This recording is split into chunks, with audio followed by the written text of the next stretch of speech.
Voilà, on enchaîne par le cas suivant. C'est Monsieur Abdelaziz, 45 ans. Donc, il a eu, il y a 3 mois, un traumatisme fermé avec un point d'impact sur l'épaule et les côtes. Donc, il a manifesté une faiblesse du membre supérieur gauche avec des paresthésies des 2 derniers doigts. Donc voilà, on reprend un peu une application du raisonnement. Sur le plan clinique, bilan moteur, on trouve un déficit des extenseurs communs des doigts, donc des fléchisseurs des 4e et 5e doigts, et abduction du 5e doigt avec amyotrophie des interosseux. Donc déjà là, on a mal démarré avec absence de précision sur le territoire sensitif touché et l'étude des réflexes. Donc là, c'est une faille déjà à l'examen clinique. Mais on va enchaîner. Donc déjà, point d'impact au niveau de l'épaule, on suppose qu'il s'agit d'une atteinte plexique probablement. Et du coup, on enchaîne avec un examen ENMG qui doit être assez complet et large. Donc là, voilà, ces résultats, on a exploré les nerfs médians de chaque côté, une nerf radiale, axillaire et suprascapulaire. Du coup, voilà, pour un peu attirer votre attention sur les anomalies. Donc, on a une asymétrie pour les amplitudes motrices entre côté droit et gauche, entre nerf ulnaire et radial. Donc, avec voilà, une baisse assez importante de l'amplitude motrice.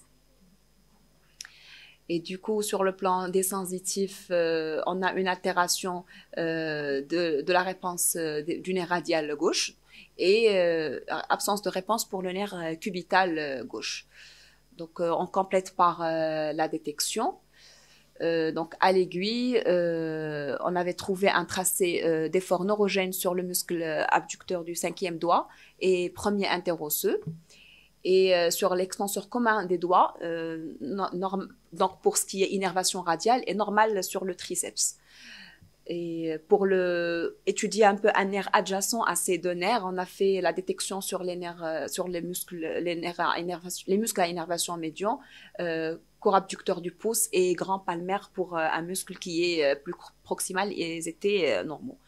Donc voilà, à ce stade-là, est-ce que vous penchez un peu vers un raisonnement plexique, tronculaire? Donc déjà, quand on veut monter un diagnostic pour aboutir à une atteinte plexique à partir de 2 troncs nerveux, on doit essayer de voir est-ce qu'on est dans des faisceaux, des troncs secondaires ou bien des troncs primaires. Donc là, on a une atteinte du nerf ulnaire, du nerf radial, sans atteinte du nerf axillaire, donc on ne peut pas être faisceau postérieur. On a une atteinte du nerf ulnaire sans atteinte du nerf médian, donc on ne peut pas être tronc secondaire à inférieur. Et du coup, on est tronculaire, sous-claviculaire, un peu après la distinction des troncs. Et donc voilà, on avait conclu à une atteinte tronculaire des nerfs radiales et ulnaires après donc ce raisonnement. Et là, juste pour préciser que c'est donc des lésions qui peuvent survenir par des fractures de l'omoplate. Le malade a des fractures, mais on n'avait pas une idée sur le site. Cette portion-là est la plus pourvoyeuse d'atteinte des nerfs radiales et ulnaires. Et voilà, sur ce schéma, on trouve que le nerf radial et puis en deuxième lieu, le nerf ulnaire sont les plus exposés à des fractures de l'omoplate. Donc voilà, je vais enchaîner rapidement par le deuxième cas de Monsieur Rachid, 40 ans. On l'a exploré à 2 ans d'un accident de la voie publique avec un déficit moteur secondaire. Du coup, elle a eu des fractures multiples. Là, les images montrent les sites d'intervention chirurgicale. Donc là, c'était au niveau du fémur, mais aussi au niveau du genou. Donc, c'était des fractures multiples du membre inférieur gauche, fémoral et tibial, avec délabrement des parties molles de la jambe gauche. Et il a été pris en charge avec pose de matériel d'ostéosynthèse. Il a noté un déficit contralatéral, c'était du côté droit, à la levée en post-opératoire. Donc, c'était un déficit moteur contralatéral associé à des troubles génito-sphinctériens à type d'impériosité et de dysfonction érectile. Donc là, voilà, sur le plan de son bilan moteur, on avait noté un déficit de la dorsiflexion à droite, et à 1/5 et à 3/5 à gauche. Donc le côté qui n'a pas été opéré était plus sévèrement atteint que le côté qui a été opéré. Et puis la flexion plantaire était à 4/5 bilatéralement, les ischio-jambiers étaient à 4/5 bilatéralement et le reste de la force musculaire proximale était conservé. Sur le plan sensitif, elle avait une hypoesthésie de la jambe, du dos et de la plante du pied à droite, c'est le côté non opéré, avec absence d'anesthésie en selle pour un peu une atteinte plus plexique que de cheval. Et puis, l'étude des réflexes, nous avons trouvé les achilliens abolis à droite et présents à gauche, avec des rotuliens vifs et présents, et donc le reste était sans particularité. Du coup, voilà, pour ce qui est de son exploration ENMG, là, c'était, voilà, tout était altéré du côté droit, sur le tibial droit, non obtenu, péronnier droit non obtenu également, recueil sur le jambier antérieur, réponse très effondrée. Du côté gauche, le tibial donc, était relativement préservé à 1,7. Péronnier donc, était à préserver à 4,2. Et donc, sur le plan de la conduction sensitive, là, c'était au membre supérieur. Vu qu'on n'a pas bien compris la situation, elle a été opérée à gauche avec un déficit qui s'installe à droite. Donc, on a voulu explorer les membres supérieurs qui étaient normales. Et sur le plan des sensitifs, donc, la réponse du péronnier était non obtenue à gauche, diminuée à droite. Et pour les sureaux, était non obtenue de façon bilatérale. Donc, le réflexe H était aboli à droite et donc présent et de latence normale à gauche du côté qui était opéré. Donc là, à l'aiguille, il y avait absence d'activité de repos, donc on est à un stade assez chronique de dénervation, mais avec des tracés d'effort neurogènes sur les muscles jumeaux médians, tibio-antérieurs et ischio-jambiers, avec donc des tracés d'effort normaux sur les muscles vastes et moyens fessiers. Donc, votre conclusion ENMG, ça serait en faveur de quel site lésionnel? Au moins le côté droit. Entre les racines et les troncs. Entre les racines et les troncs. Les racines, parce que les... Oui, les racines sont sensibles. Entre les racines et le tronc, c'est là où on est. Alors, les racines, vu que les sensitifs sont altérés. Les sensitifs sont altérés. Bon, on avait un saphène qui était préservé du côté gauche et qui était non obtenu du côté, en fait, du côté droit, non obtenu du côté opéré, mais il y avait délabrement, donc on ne l'a même pas fait.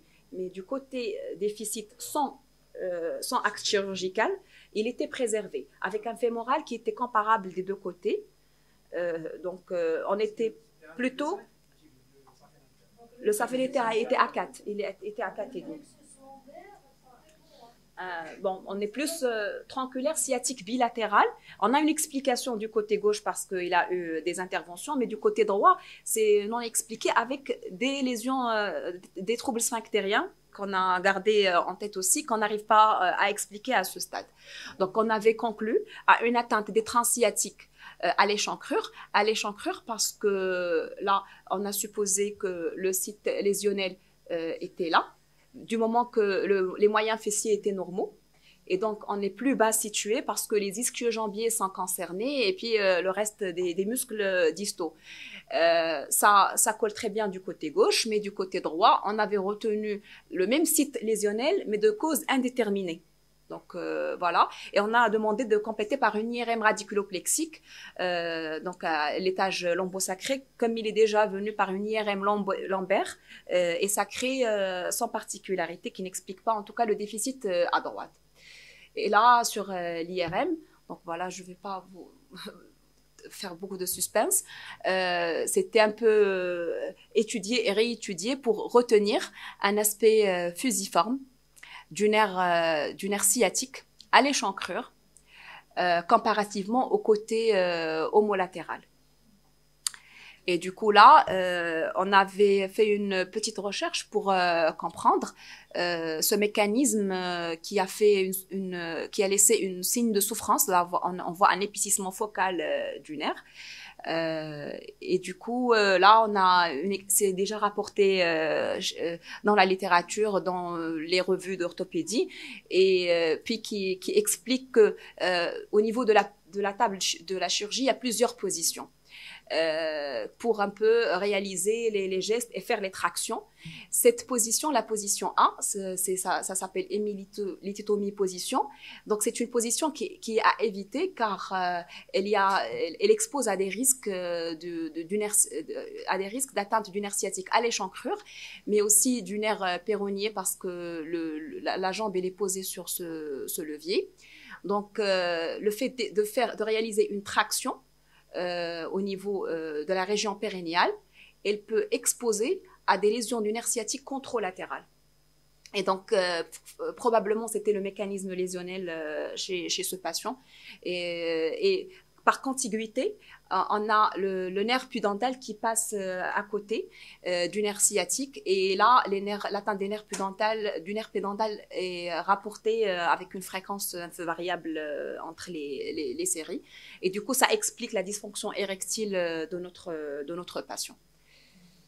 Donc voilà, c'était juste pour un peu illustrer en fait le raisonnement qu'on peut monter à travers le NMG et aussi une bonne exploration par l'imagerie. Donc, et je termine avec ce dernier cas. C'est monsieur Abdelhak, 44 ans, qui a été victime d'une chute il y a 4 mois, une chute de cheval avec fracture du plateau tibial gauche et pose de matériel d'ostéosynthèse.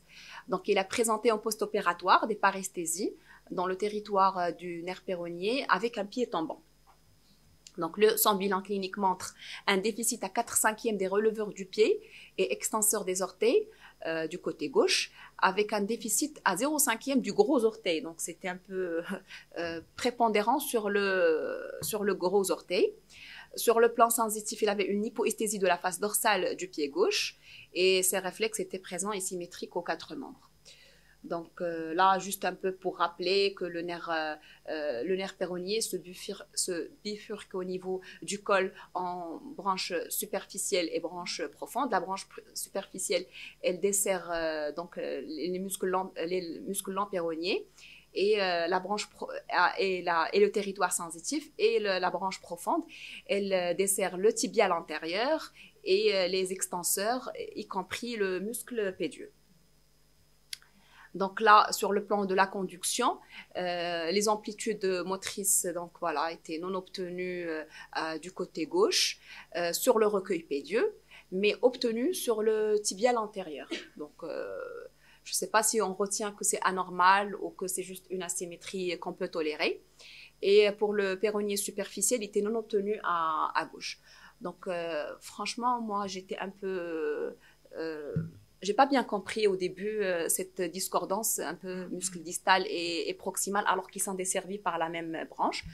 Donc, et du coup, sur le plan de la fibrillation, de la détection, on avait noté la présence de fibrillation au niveau des muscles jambiers antérieurs. Donc, cette amplitude qui semblait conservée, et en fait, c'est pas sa vraie réponse motrice. Le nerf tibial est touché avec la présence de signes de dénervation sur le muscle jambier antérieur et péronnier qui est desservi par la branche superficielle. Donc déjà là, on n'est pas que branche profonde, on est un péronnier au col avant la bifurcation. Et pour l'effort était donc neurogène, c'était bon, il semble riche, mais c'était intermédiaire avec des pumes polyphasiques. Donc voilà, c'était juste un peu pour illustrer cette... peut-être là, comme on l'a vu à 4 mois, est-ce qu'il a peut-être récupéré en proximal, et du coup, ça explique pourquoi il n'a pas de réponse en distal.